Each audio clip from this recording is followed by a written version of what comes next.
నిజంగా నువ్వులా మనం ఎన్ని వందల వేల కిలోమీటర్లు జర్నీ చేసినా నడుచుకుంటా పోయినా కూడా రాని యాస్ట్ అంతా ఒక్క గవర్నమెంట్ ఆఫీస్ చుట్టూ తిరుగుతూనే వస్తుందిలా.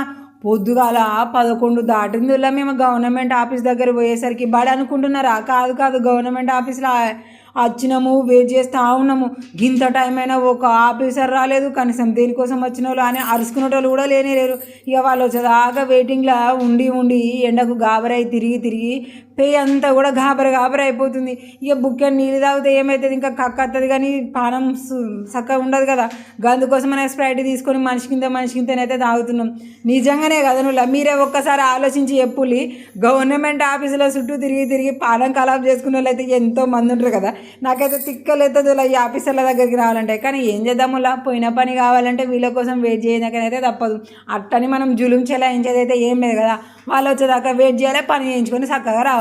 ఇక ఈలోపు ఇక్కడ ఎవ్వరు కూడా ఒక్క మనిషి లేరు, ఏం లేరు. దయ్యాలే కొంపలు ఎక్కువ ఉన్నది పైన ఫ్లోర్లో మాత్రము. చాలా సేపు అయితే ఇక వెయిట్ చేయాల్సి అయితే వచ్చింది.